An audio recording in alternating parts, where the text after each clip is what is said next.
Bonjour ou bonsoir, chers amis, chers téléspectateurs. Merci de nous suivre. Aujourd'hui, on va commenter un peu l'actualité du Sénégal ces derniers jours. Le premier point, on va d'abord commencer par le pétrole. Le Sénégal a lancé son premier baril de pétrole le 21 juin. Qu'est-ce qu'on a vu? On a vu une célébration au niveau du palais de la République entre le président de la République, Diomaye Faye, son premier ministre Ousmane Sonko et Birame Souleye, en disant oui, c'est grâce à Diomaye, c'est grâce aux nouvelles autorités aujourd'hui que le Sénégal est devenu producteur. Tout cela montre vraiment la mauvaise foi de ce gouvernement. Au Sénégal, nous avons des dirigeants qui sont manipulateurs, des dirigeants aussi qui sont menteurs, qui sont des menteurs.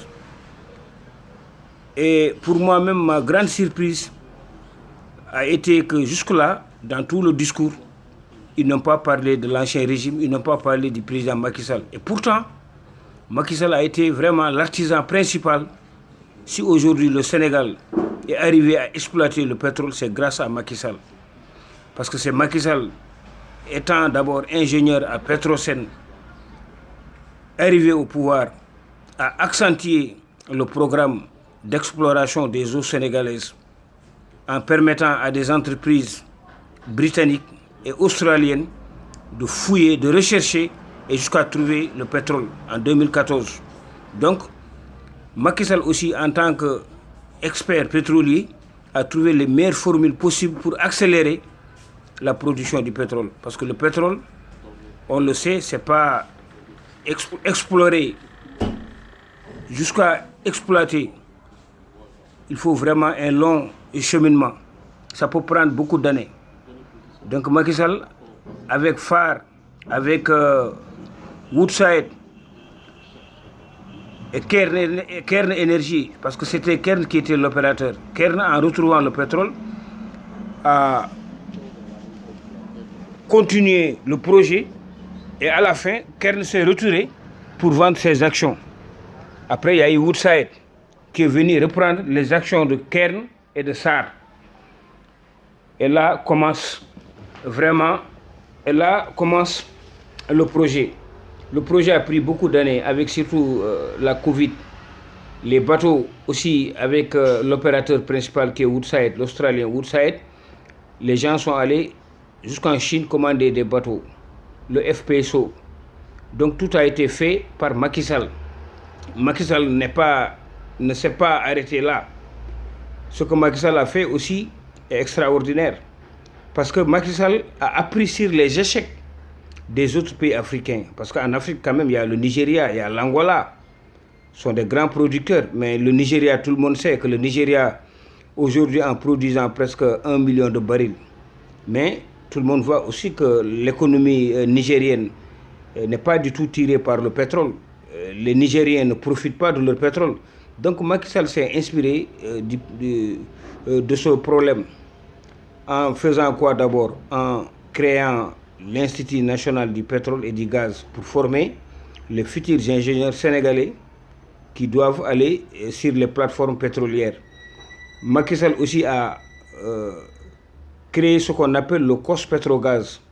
COS Petrogaz, c'est un comité qui gère la stratégie pétrolière du Sénégal, les politiques pétrolières du Sénégal, qui conseille le président de la République pour les politiques en matière d'hydrocarbures.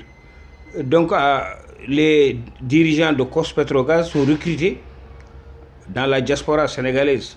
Et c'est les meilleurs ingénieurs qui ont été en tout cas pris. Donc, le COS a en tout cas piloté aussi le projet d'une main de maître. Il y a aussi Petrosen. Petrosen aussi a fait appel à candidature à des Sénégalais qui sont à l'étranger, des ingénieurs sénégalais. Il y a d'autres qui ont travaillé pour BP. Il y a d'autres aussi qui ont travaillé pour, en tout cas, des compagnies pétrolières dans le Golfe. Donc, voilà les outils ou bien les mécanismes que Macky Sall aussi a mis en place. Et Macky Sall ne s'est pas arrêté là. Il a fait adhérer le Sénégal à l'ITIE. Et après, l'ITIE doit, en tout cas, publier les contrats. Tous les contrats pétroliers sénégalais sont publiés sur le site de l'ITIE. Donc, c'est pour une transparence, pour que le citoyen accède à l'information. Il y a aussi le fait que Macky Sall aussi a changé la constitution pour dire que les ressources appartiennent au peuple. C'est-à-dire que maintenant, ce n'est pas parce qu'il y a un dirigeant ou bien un président qui est élu qui peut s'accaparer du pétrole. Donc là, c'est pour sécuriser le pétrole. On a mis un article dans la constitution pour dire que les ressources appartiennent au peuple, c'est-à-dire le pétrole et le gaz. Macky Sall aussi est allé encore plus loin, en tout cas en réunissant des experts sénégalais et écrire le contenu local pour qu'aujourd'hui les Sénégalais qui ont une compétence ou bien des entreprises dans ce secteur puissent tirer le maximum profit, en tout cas de cette opportunité du pétrole. Voilà, donc je pense que Macky Sall a tout fait. Et on a vu récemment même une vidéo de la RTS où l'ancien ministre Félix Antoine Diome est allé sur la plateforme pétrolière de Sangomar. Et tout était calé. Il ne restait à peu près que 2% quelque chose, 2% ou 3% pour faire sortir le pétrole. Et malheureusement, il y a eu des élections. Et après les élections, il y a eu un changement de régime. Si les élections étaient décalées juste de 2 mois ou bien de 3 mois, ça aurait été Macky Sall qui allait être sur la plateforme. Et là même, je pense que le président Diomaye Faye a été maladroit. Parce qu'il devait au moins lui, puisque c'est un jour majeur, de lancer le premier baril de pétrole, je pense que lui-même devait se déplacer sur la plateforme pétrolière et célébrer le premier baril à bord du bateau de Woodside. Mais malheureusement, ça n'a pas été fait. Et l'avantage aussi sur le pétrole, c'est que, comme Macky Sall l'a dit, le pétrole, aujourd'hui, c'est une bonne ressource pour le Sénégal parce que le Sénégal ne va plus importer du pétrole à partir du Nigeria, qui est estimé à peu près à 600 milliards par an. Donc, c'est retombé. Au lieu que le Sénégal commande le pétrole à l'étranger, en affrétant des bateaux, des cargaisons, la logistique, tout ça, vraiment, aujourd'hui, le Sénégal pourra économiser beaucoup d'argent. Et même mieux, ça pourrait aussi faire bénéficier le prix du carburant sur le marché local. Donc voilà, je pense qu'il n'y avait pas d'élégance républicaine. On a célébré le premier baril au Sénégal. Mais ce qu'on constate, c'est que le nouveau président n'a pas été vraiment élégant. Parce que tu es venu au pouvoir il n'y a pas 2 mois. Tu as trouvé que tout a été fait dans les règles de l'art. Quand même, en parlant du premier baril, l'élégance républicaine devait lui dicter à dire vraiment, je remercie mon prédécesseur, en tout cas qui a jeté les bases, qui a fait tout le travail. Nous sommes venus et nous avons trouvé que tout a été vraiment bien fait. Mais ils ne l'ont pas prononcé dans le discours. Voilà le nouveau PASTEF. Et sans oublier les déclarations de Ousmane Sonko, qui nous disait dans tout son parcours politique que le Sénégal a eu du pétrole depuis les années 2000, alors que c'était faux. Le Sénégal a découvert le pétrole en 2014. Il nous a dit aussi, oui, qu'il y a des bateaux clandestins qui venaient en haute mer parce qu'il y avait des pipelines, des tuyaux. En tout cas, les gens vendaient frauduleusement le pétrole et le pétrole était exporté à l'étranger lorsqu'il était dans l'opposition. Alors que tout ça, c'était faux, c'était juste de la manipulation, accuser l'ancien régime de Macky Sall de faire du faux, de voler le pétrole et le vendre. Tout ça a été fait dans des manœuvres pour juste tromper le peuple et accéder au pouvoir. Et c'est déplorable pour des gens qui se veulent sérieux. Ils ont d'ailleurs même effrayé beaucoup d'opérateurs économiques, beaucoup de compagnies pétrolières en disant oui, avant d'accéder au pouvoir, oui, que les contrats ne sont pas bons, si nous venons, nous allons dénoncer le contrat. Alors que tout ça, c'était faux. C'est juste du populisme. C'était pas sérieux. Et heureusement, ils sont venus, ils sont allés à Nouakchott. Lorsqu'ils sont allés à Nouakchott, et lorsque aussi ils ont rencontré les gens de Woodside, il n'a jamais été question de renégocier le contrat. Parce que ce n'est pas possible. C'est irréaliste de renégocier les contrats. Parce que les contrats ont été bien négociés. Les contrats ont été très bien négociés parce que Macky Sall est plus expert dans ce domaine que ce nouveau régime-là. Macky Sall connaît mieux le secteur du pétrole que Diomaye Faye ou Ousmane Sonko. Et Macky Sall s'est attaché de bons conseils aussi dans ce domaine. Donc, c'était juste du populisme. Il voulait juste vendre du vent au Sénégal, aux Sénégalais, pour leur dire que voilà, on a volé votre pétrole. Tout ça, c'était un discours pour en tout cas diaboliser le président Macky Sall et accéder au pouvoir.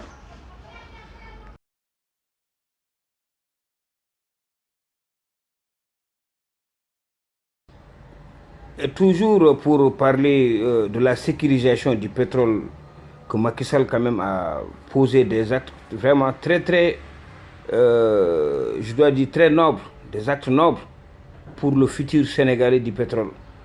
Parce que Macky Sall savait lire l'avenir, savait prendre des précautions.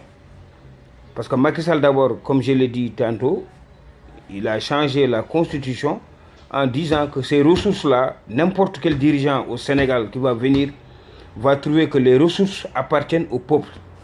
On ne peut pas utiliser les ressources comme on le veut. Il a d'abord fait voter des lois à l'Assemblée nationale en disant qu'à peu près 90% des recettes pétrolières seront injectées dans le budget national. C'est-à-dire que les 90% seront reversés dans le budget national et là, il y aura la traçabilité. C'est-à-dire que si on prend les 90% des recettes pétrolières, on les met dans le budget, si on doit construire des hôpitaux ou bien si on doit construire des universités, construire des hôpitaux, financer l'agriculture, il y aura une traçabilité. Personne ne pourra voler ces fonds-là. Parce que dans le budget, quand tu es dans les ministères, tu les utilises, il y a un contrôle qui se fera. Et le contrôle, ça sera les inspecteurs d'État ou bien même la Cour des comptes. Donc là, 90% des recettes pétrolières du Sénégal seront dans le budget national. Et les autres 10% seront répartis. Il y a ce qu'on appelle le fonds intergénérationnel. C'est-à-dire qu'il y aura l'argent qui sera gardé pour les générations futures. Pour d'ici 40 ans, 50 ans, 60 ans, au moins qu'on ait de l'argent pour les jeunes, les nouvelles générations qui seront là. Peut-être que si le pétrole un jour va épuiser, on n'aura plus de pétrole, mais on a gardé de l'argent. Comme le fait d'ailleurs la Norvège. Parce que la Norvège s'est bâtie comme ça. Ils ont eu beaucoup de pétrole, mais ils n'ont pas gaspillé leur argent. Ils ont pris une partie du fonds, le stocker pour les générations futures. Et ces fonds aujourd'hui, tu peux les utiliser dans des secteurs où l'argent, au lieu que l'argent dorme, tu peux les investir dans des secteurs, en tout cas porteurs, et l'argent va se fructifier. C'est comme par exemple ce que fait le Qatar. Le Qatar aujourd'hui, avec ses fonds souverains, est en train d'acheter des clubs de football comme le Paris Saint-Germain, comme Beansport. Donc voilà, c'est des fonds intergénérationnels qui sont là stockés, mais qui peuvent servir. Ces fonds peuvent être investis ailleurs. Par exemple, ces fonds aujourd'hui, demain, la Côte d'Ivoire a un projet remboursable. Le Sénégal peut aller prêter l'argent là, ou bien prêter même de l'argent à des projets d'autoroute, quelque part au Maroc ou bien ailleurs. Et l'argent sera rémunéré à un taux. Donc voilà ce qu'on appelle les fonds intergénérationnels. Et Macky Sall a fait ici dans la loi qu'on ne peut pas prendre l'argent, aller emprunter de l'argent et dire que voilà, moi, ma garantie c'est le pétrole. C'est interdit aujourd'hui dans la loi sénégalaise. Ce nouveau gouvernement-là ne peut pas aller emprunter de l'argent à l'étranger et prendre du gage, et prendre comme gage le pétrole. Ça interdit. Déjà, c'est interdit dans la loi sénégalaise. Tu peux emprunter de l'argent, mais il ne faut pas cautionner le pétrole. Ce pétrole-là est bien réparti, c'est 90% dans le budget national et le restant, les 10% restants, il y aura un fonds aussi de stabilisation, un fonds, par exemple, parce que le pétrole, des fois, tu peux être aujourd'hui à $100 la baril et demain se retrouver à $60. Donc ça aussi, le Sénégal a pris des dispositions. Quand le cours du baril monte, il y a de l'argent qu'ils prennent pour garder, au cas où le cours va retomber. Parce qu'il y a beaucoup de pays, comme des pays comme l'Angola et autres, tu vois, des fois, comme la Guinée équatoriale, des fois, le prix du baril peut être bien. Et là, l'économie monte, la croissance économique vient tout de suite. Mais il y a des moments aussi, dès que le baril tombe à 40 $ ou bien à 50 $, ça se ressent dans le budget de ce pays. Je pense que Macky Sall a bien sécurisé le pétrole, a donné une feuille de route, a tout préparé et a tout prévu. Donc, ces gens-là, ils ne viennent que dérouler, ils n'ont rien fait. Il y a d'ailleurs une vidéo où j'ai vu, il y a une femme qui disait oui, qu'ils ne sont que des spectateurs. Effectivement, le nouveau gouvernement, dans le pétrole là, dans ce nouveau pétrole là, ils ne sont que des spectateurs. Ils n'ont rien fait. Rien. Ils ont trouvé que tout a été fait en place. Et je vois même certains amis africains, panafricains dire oui, est-ce que Macky Sall n'a pas pris des commissions? C'est pour vous dire que l'intoxication du PASTEF sur les ressources pétrolières a été tellement énorme que même des gens à l'étranger pensaient que Macky Sall est en train de voler le pétrole ou bien que Aliou Sall est en train de voler le pétrole. Tellement il y a eu de la manipulation dans cette affaire. J'ai vu même une télévision française, une télévision panafricaine, parce que c'est un Africain qui présentait et qui disait mais le pétrole est sorti et maintenant qu'est-ce qu'ils vont faire avec Aliou Sall? Tu vois, tellement que même à l'étranger, les gens avaient une perception que Macky Sall a fait des contrats, comment dirais-je, avec arrangement. Peut-être qu'on l'a donné des commissions, on a donné aussi des commissions à Aliou Sall. Tout ça grâce aux mensonges du PASTEF et à la manipulation de Ousmane Sonko. Vous avez vu sa vidéo en 2016 avec Ndeye Fatou Ndiaye. Donc, c'est dire simplement que le pétrole sénégalais est l'œuvre à 90% à 95% de Macky Sall. Il a fait tout. Il est allé chercher des investisseurs. Ils ont allé monter l'ITE, changer la constitution, réviser même le code pétrolier. Donc tout a été clair. Et il a pris les meilleurs Sénégalais, les meilleurs ingénieurs sénégalais, les meilleurs spécialistes pour travailler dans ce secteur. Donc aujourd'hui, le Sénégal ne doit rien craindre. Et simplement, on dit aux autorités, aux nouvelles autorités de ce pays, au président Diomaye et au Premier ministre, qu'ils n'ont qu'à bien veiller sur l'argent du pétrole. Il ne faut pas prendre l'argent du pétrole et le gager, et l'envoyer ou bien le proposer comme une gage pour emprunter de l'argent. Ce n'est pas fait pour ça. Il y a les lois qui les encadrent. Voilà, donc ça, c'est pour le pétrole. Et on va revenir encore une autre vidéo sur le gaz qui nous lie. Le gaz qui nous lie avec la Mauritanie. Ça aussi, on va en parler parce que ça aussi, c'est autre chose. Mais là, pour l'instant, c'est le pétrole. Le pétrole sénégalais est à Sangomar et c'est le Sénégal et juste la compagnie australienne qui doivent gérer le pétrole. La compagnie australienne Woodside a à peu près 82%, Petrosen à 18%. J'ai entendu encore d'autres frères africains dans les réseaux sociaux dire que oui, on a anarqué le Sénégal, les Sénégalais ne connaissent rien sur le pétrole, hein, comment on peut donner 18%? Mais ces gens-là, ils réfléchissent ou pas? Au Sénégal, nous ne sommes pas un petit pays, on a des ingénieurs ici. Nous connaissons le pétrole, même si on n'a pas été producteur de pétrole, les Sénégalais connaissent bien le pétrole et on travaille dans les plus grandes compagnies au monde. Nous ne sommes pas des vauriens. J'entends des Camerounais dire, oui, le Sénégal, on les a trompés, ils n'ont que 18%. Tout ça, c'est Sonko. Hein. C'est Sonko qui l'a fait que ces gens-là puissent aujourd'hui venir nous donner des leçons.